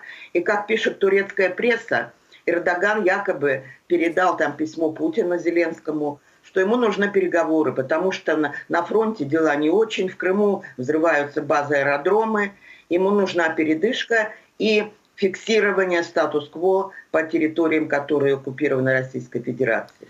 Но шантаж не проходит. Спадарня Вольга, вось вы сказали про то, что Россия можа баяцца вось гэтай місіі МАГАТЭ, якая мае заехаць на Запорожскую атомную электрастанцыю. А вось як працуе гэтая місія, што яна можа пабачыць там? І ці можаце вы пацвердзіць інфармацыю, якая з'яўляецца ў некаторых крыніцах пра тое, што зараз на гэтай запорожскай станцыі стаіць проста расійскае ўзбраенне? Да, это не только, это есть видео. Во-первых, они завели бронемашины и боекомплекты в первый и второй машинные залы первого и второго блока, где турбогенераторы находятся. Это есть видео от местных жителей, местных телеканалов. Находятся грады в количестве 7 штук прямо на промышленной площадке ЗАЭС. Военные вооруженные, которые не пускают персонал во все помещения и тем не менее сами. Что касается самой миссии, то она будет состоять из инспекторов МАГАТЭ по учету и контролю ядерных материалов, а также инспекторов, которые будут оценивать состояние безопасности на АЭС. Где-то порядка 16-18 человек. И миссию будет возглавлять Гросси. Россия, она настаивает на том, чтобы миссия ехала через оккупированные территории. Но это невозможно, и она выдвигает условия.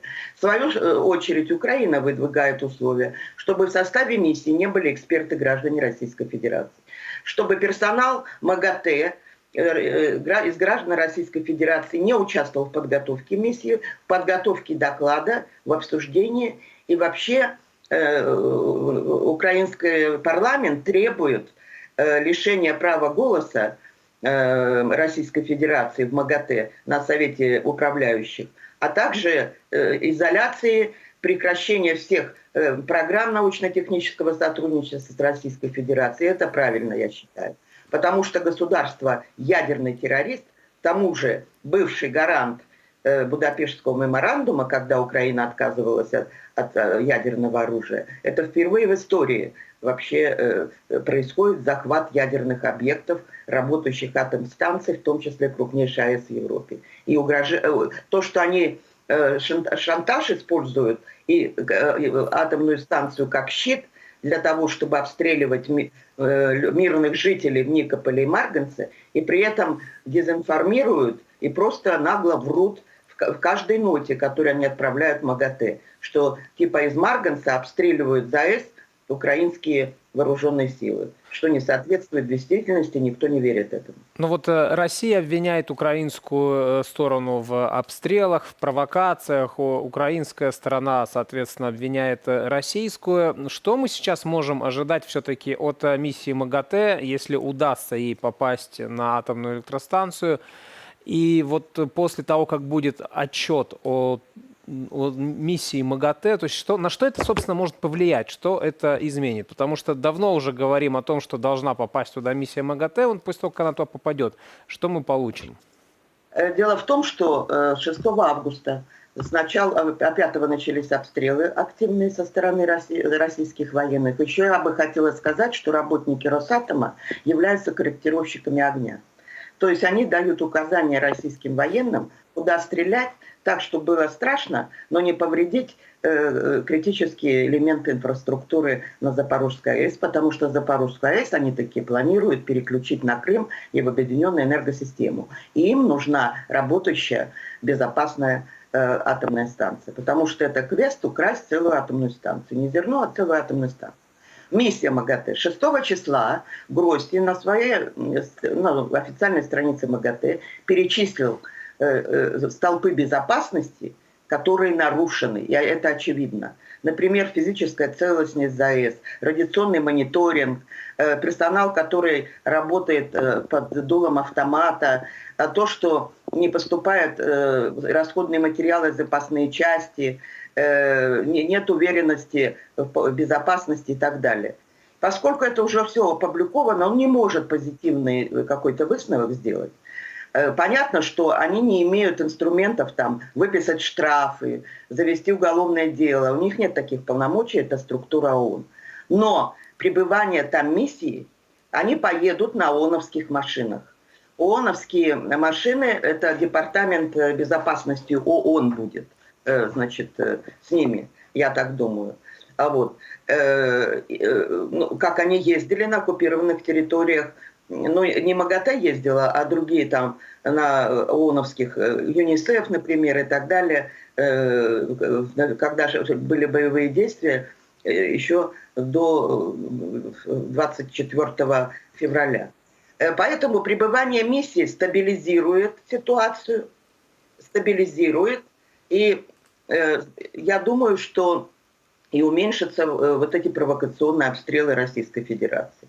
Спадарня Вольга, я бы хотела вас яшчэ запытаць пра тое. Шмат хто з экспертаў просіць не параўноўваць сітуацыю Запорожскай атамнай электрастанцыі з тым, што адбылося ў Чарнобылі. Але давайте ўсё ж такі паглядзім, якія сцэнары зараз найбольш рэальныя, быць можа, самы кепскі сцэнар, самы такі трагічны і, скажам, такі больш рэальны і больш спакойны сцэнар, на вашу думку. Самый трагичный и менее трагичный, скажем так. Ну, как-то так вот. Да, нельзя сравнивать с Чернобыльской аварией, безусловно.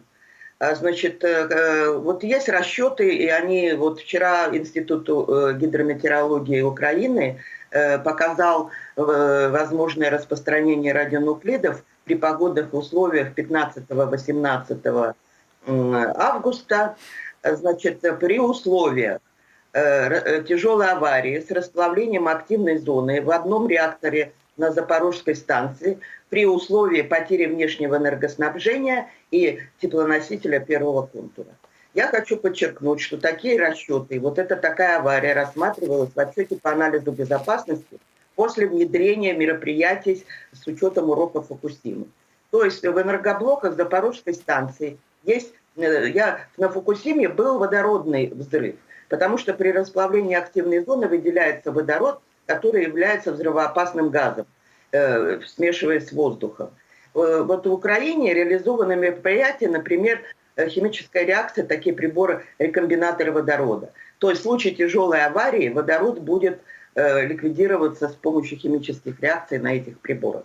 Но тем не менее, я хочу напомнить, что если потеряется от сети внешнее энергоснабжение, есть дизельные генераторы резервные, которые работать должны по 10 дней. Но за это время можно уже что-то придумать.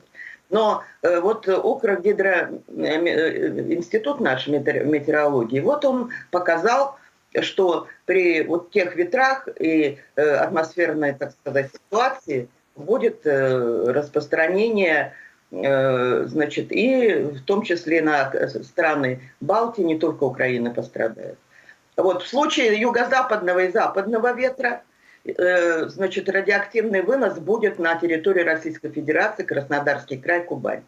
И есть такие расчеты при каких-то погодных условиях, по-моему, 27 июля наши рассчитывали, что основные выпады 137-го цезия будут как раз Краснодарский край, а это, значит, там такая концентрация будет, что они будут непригодны для сельхозиспользования 300 лет точно. Это зона отчуждения будет.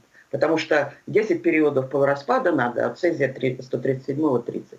Поэтому они понимают, Россия понимает риски, и она может сделать что-то такое демонстративное, теракт, но не с такими последствиями. Нужно быть готовым ко всему, но я думаю, что самого худшего сценария не будет. Дзякуй вам вялікі, дастаткова ўсё ж такі аптымістычная ў гэтай сітуацыі. Вольга Кашарна, экспертка ў атамнай энергетыцы з Украіны, была з намі на сувязі. Дзякуй вам вялікі. Вось мяне зацікавіла акурат той факт, пра які сказала спадарыня Вольга, што магчыма, што расейцы хочуць перападключыць атамную электрастанцыю да сваёй энергасістэмы, і гэта дазволіць ім пастаўляць у тым ліку на Крым естественно, да. Все-таки энергію. будем надеяться на то, что они хотят как-то использовать возможности АЭС, а не просто взорвать ее и создать какую-то глобальную катастрофу в регионе. Продолжаем наш выпуск и переходим к блоку новостей к этому часу. Российские военные нанесли ракетные удары по Краматорску и Николаеву. Снаряды попали в учебные заведения, Краматорский профессиональный колледж технологии и дизайна, а также Донбасскую государственную машиностроительную академию. По предварительной информации, там обошлось без жертв. И в Харькове этой ночью была объявлена воздушная тревога. Раздавались взрывы. В одном из случаев ракета прилетела в жилое здание. О возможных жертвах информации пока нет. Турцыя возьме ўдзел у пасляваенным аднаўленні ўкраіны. Адпаведнае пагадненне было падпісанае напярэдадні ў Львове. Бліжэйшым часам створаць супольную працоўную групу ў пытаннях аднаўлення. Яна будзе спрыяць прыцягненню турэцкіх інвестыцый і развіваць праекты супрацы. США увеличивают военную помощь Украине. Администрация президента Джо Байдена выделит на это дополнительно $80 миллионов, сообщает агентство Reuters со ссылкой на свои источники. Они утверждают, что Байден санкционирует помощь, используя свои президентские полномочия для сокращения расходов. Это позволит передать излишки вооружения вооруженным силам Украины со складов США. Анонимные источники добавили, что стоимость комплектов оружия еще может измениться. На вайсковым аэрадроме пад Лунінцом заўважана незвычайная актыўнасць. Там вырезаюць лес, расчышаюць расліннасць, рэканструюць будынкі, даставяць новы, а таксама праводзяць камунікацыі. Перад расійскім уварваннем ва Ўкраіну гэтае лётнішча лічылася запасным, ім карысталіся рэдка. Змены пачаліся перад вучэннямі «Саюзная рашучасць 2022». Напад Расіі на Ўкраіну адбыўся акурат пасля гэтых вучэнняў. Инфляция в еврозоне выросла до нового рекордно высокого уровня 8,9% в годовом исчислении в июле. Этот скачок был в основном вызван ростом цен на энергоносители и продукты питания, а цены в секторе услуг, на которые приходится более 2/3 экономического производства еврозоны, выросли на 3,7% в июле, сообщает Евростат. Аналитики полагают, что стоимость энергии в Европе будет продолжать расти, поскольку Европейский Союз продолжает сокращать использование российского газа. Неўзабаве пачне працу беларуская школа ў Варшаве, што праўда, у асноўным у онлайн-фармаце. Цяпер ідзе адбор настаўнікаў, і трэба сказаць, што жадаючых працаваць вельмі шмат. Адкуль ідэя стварэння яшчэ адной платформы для навучання маленькіх беларусаў, паразмаўляем з ініцыятарам гэтай школы Алесем Ласько. Спадару Алесю, добрай раніцы, вітаем вас. Доброе утро. Добрай раніцы. Давайте пачнем ад пачатку. Гэта не першая платформа, якая хоча навучаць беларускіх дзетак, але вось чаму зараз гэта так патрэбна і што вас натхніла на тое, каб все ж таки заняцца гэтым праектам? Ну, зразумела, што з'яўляецца немало праблем у наших школьнікаў, якія прыязджаюць з Беларусі. Вось праблемы тут наогул. Можа, асноўная праблема гэта моўная, вось, таму што пераходзяць з адной краіны ў іншую. Безумоўна, яшчэ праблема такая, там несупадзенне праграм адной школы і другой. Гэта тут таксама ёсць. Вот, поэтому і мало того, узнікаюць праблемы, узнікнуць праблемы, калі наши школьники поедут за тым у Беларусь.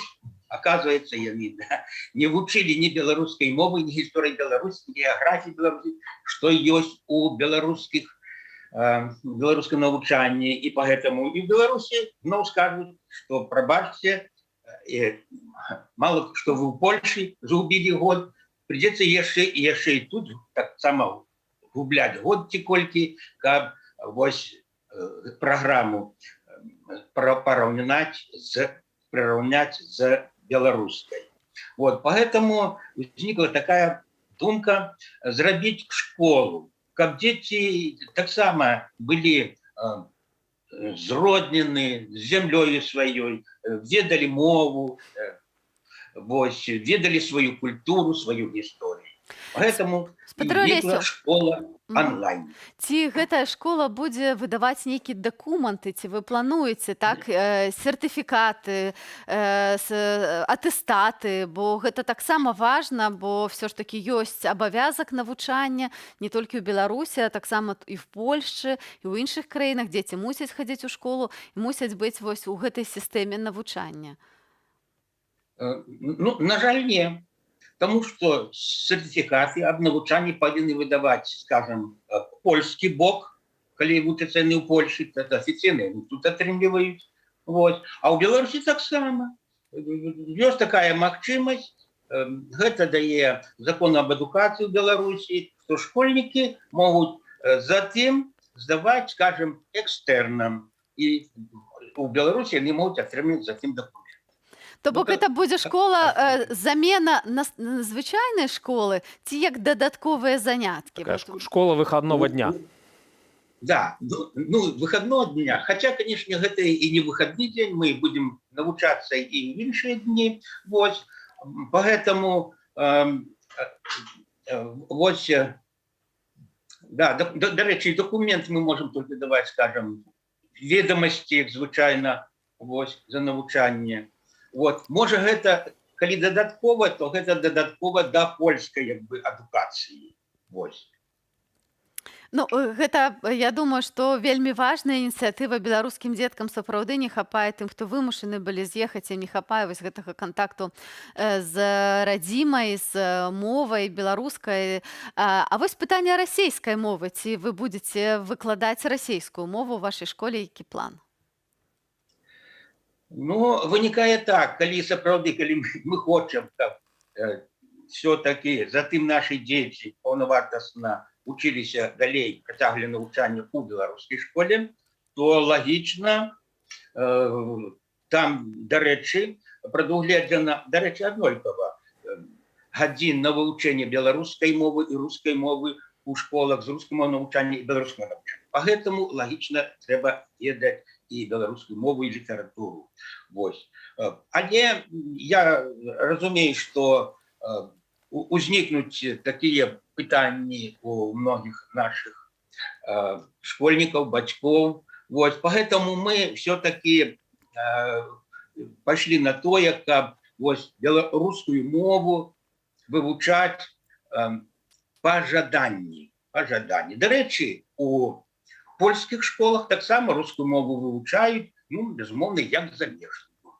Ну, не во всех польских школах русский язык как иностранный присутствует, как правило, как второй, и действительно, ну, я не знаю, какой процент, но далеко не во всех. А как составлялась вот эта вот программа, школьный план? Была информация о том, что очень среди учителей очень много соискателей на должности учителей, получается, там на одно место несколько человек. Ну, судя по тому, что очень много педагогов выехало из Беларуси, конечно, очевидно, что много желающих будет. Расскажите, пожалуйста, как все-таки программа формировалась вот концептуально, с каких соображений, что принималось во внимание? Так, сапраўды. Адбылося так, что на пачатку у нас не было мало школьников, скажем, набиралося, асабліва так, у першай, чацвёртай класе, дзе яны будуць навучаць беларускую мову, беларускую літаратуру, вось, дадаткова. Набралася добра групы 5, 7, 10 класаў. Вось.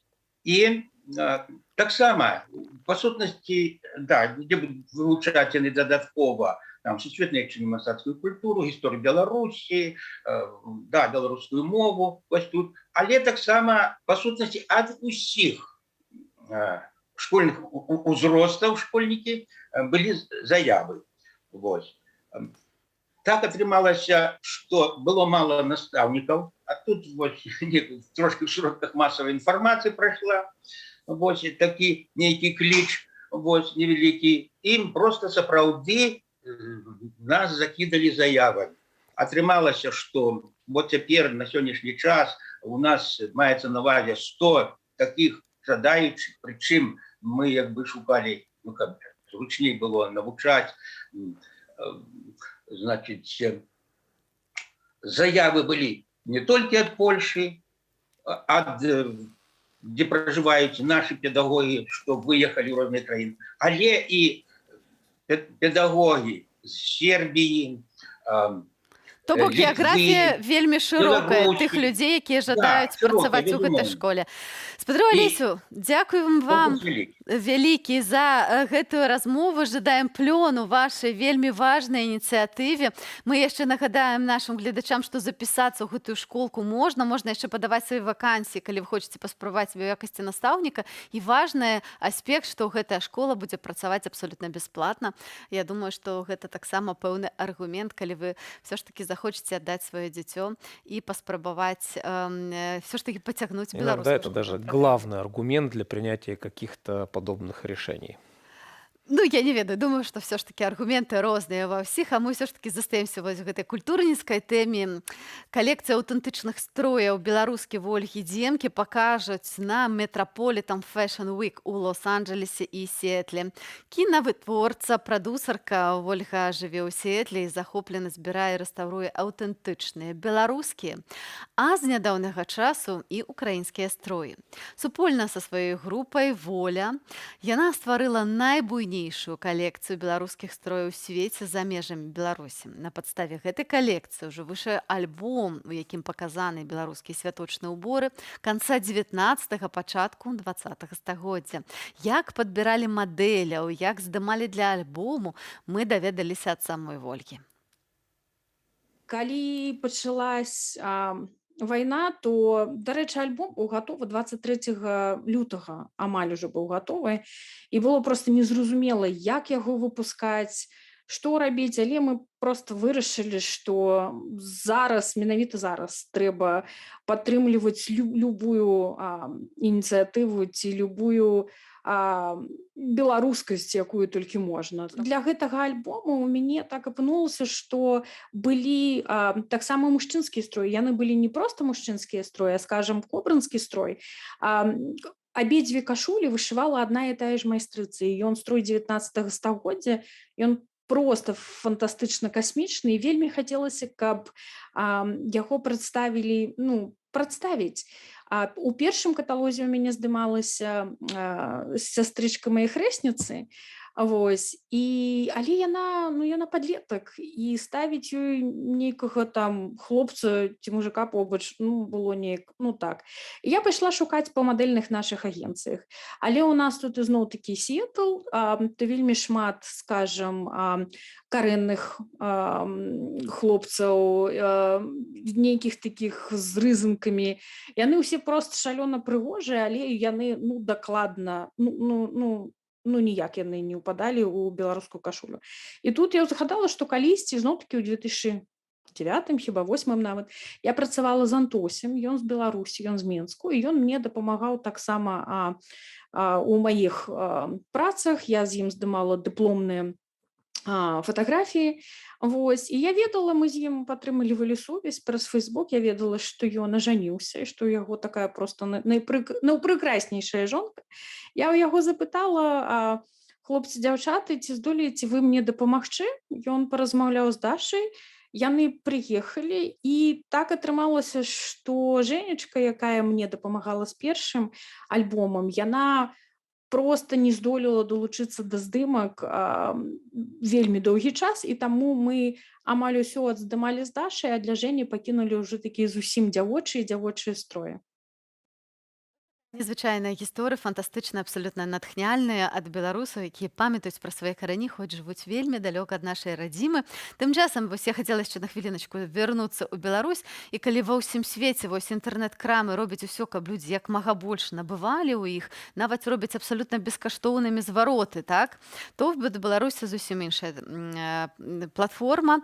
Wildberries, адна з найбольш папулярных онлайн-крамаў, цяпер зрабіла платным звароты.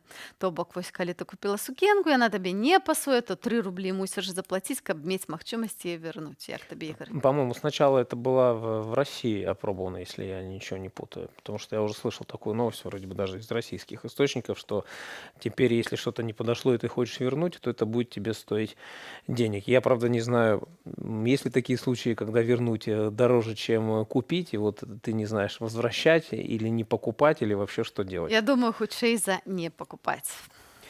Ну и, кстати, мы вот сегодня говорили о том, обсуждали с Федором Венеславским, что притормаживает помощь Европы Украине, с чем наш гость не был, в общем-то, полностью так согласен. И появилась на фоне вот этой дискуссии такая информация, что вице-спикер Бундестага ФРГ Вольфганг Кубик выступил за немедленный запуск газопровода «Северный поток-2», который, я напомню, что, в общем-то, накануне войны еще там вопросы были сертификации этого газопровода, а потом, как война началась, так вообще фактически поставили точку.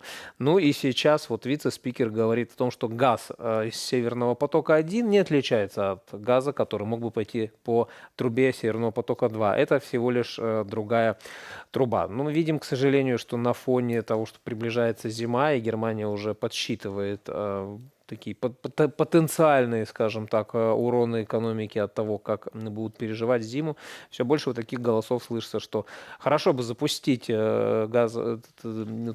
газопровод «Северный поток-2», и вот эта вот фраза, что газ — это всего лишь газ, ну, достаточно, на мой взгляд, такая циничная, потому что мы так говорим в данной ситуации не о газе, а о том, что эти деньги, которые будет получать российский бюджет за газ, пойдут дальше на войну в Украине. Ну і плюс, конечно же, ми пам'ятаємо про газовий шантаж, так, це яким чином Росія реалізує свою політику адносно європейських країн. Тим часом, шановне господарство, маю для вас один дастатково цікавий рейтинг, який може вас зацікавити, про лідерів у галіне уже не энергетики, а по инфляции. Як ты думаешь, кто может быть лидером инфляции? Ну, я бы мог сказать сейчас, что Россия, но я подозреваю, что я буду неправ. Ну, Росія, її навіть немає у списах цих лідерів, але ось саме цікаве, що у Туреччині інфляція складає амаль 80%, у Молдові 33,5%, у Естонії 22, амаль 23%, в Україні 22%, у Литве и Латвии 21, а вось у Беларуси 18, и вось мы замыкаем вось эту семерку лидеров поводле инфляции. Ну, очень удивительно, что ее открывает Турция. Кстати говоря, в Турции 18 июня 2023 года, то есть практически через год, состоятся выборы президента новые, но далеко вроде бы еще сложно загадывать, кто победит, но мне почему-то кажется, что большинство уже знает, кто победит на выборах, несмотря на то, что экономическая ситуация в Турции сейчас, судя по таким цифрам, оставляет желать лучшего.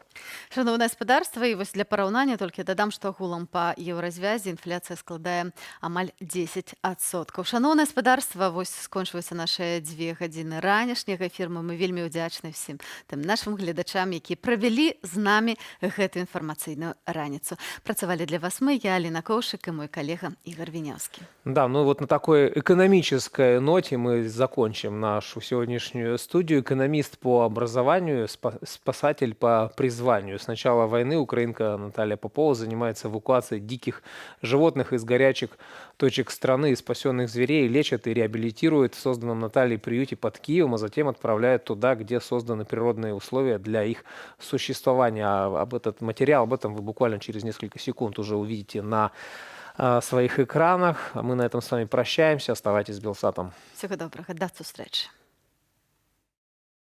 Ой, Димасик. Мне все хорошие очень. Яська, Димасик такой. Украинка Наталья Попова в прошлом хозяйка конного клуба, а ныне приюта для диких и домашних животных. С начала войны она спасла более 300 зверей, брошенных из-за войны. По Украине много животных, таких как львы, там, медведи, тигры, ну различные дикие, которые находились в частных руках, потому что запрет на их содержание или, скажем так, ограничение возможностей их содержания, закон вышел вот буквально перед войной, вступил в силу, но набрать, привести в какое-то действие он еще не успел, и тут началась война. Чаще всего к нам идет обращение именно от военных.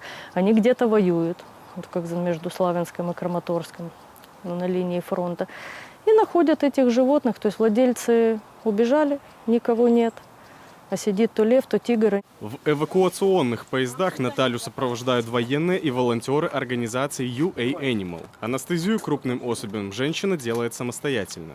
Если там каких-то мелких животных, там те, кто обращаются, зачастую сами привозят или еще как-то, то такие животные, как львы, медведи или что-то вот крупное, сложное, которые без анестезии никак не погрузишь в клетку, то есть уже не возьмешь за поводок, как собачку пошли. Конечно, езжу сама, потому что никто не соглашается. Мне всегда задают вопрос, как ты не боишься? Ну, наверное, не боится только идиот. Я боюсь, конечно, это очень страшно. Просто я боюсь и еду, другие боятся и не едут. Эвакуируют животных со всей страны, в том числе из горячих точек. Так было и на ферме в Ясногородке, Киевской области. Когда мы забирали лежачих животных мелких, все, что смогли отловить, отлавливали и просто их скопом накидывали в бус, другого варианта не было, потому что бомбили, во-первых, бомбили прямо по ферме, где мы их собирали.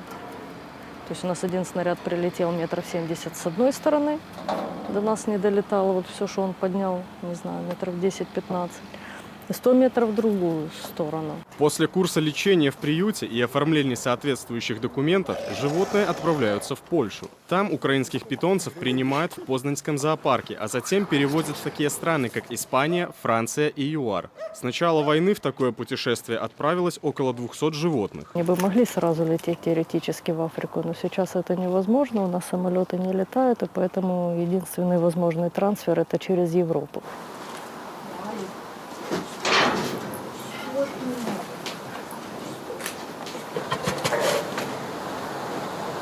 Конечно, они меня любят, потому что они чувствуют, я их люблю, я их кормлю хорошо. Понятно, любят. Свобода для них лучше. Я это прекрасно понимаю, поэтому я их отпускаю наоборот. С очень хорошей душой и сердцем, и я за них радуюсь. Я всегда прошу, мне присылают видео, фото, и это очень придает силы, потому что когда смотришь, как он радуется, это совсем другая жизнь. Денис Дудинский, Олесь Борозенко, Наста Печенькова, Юлиан Неверович, Белсат.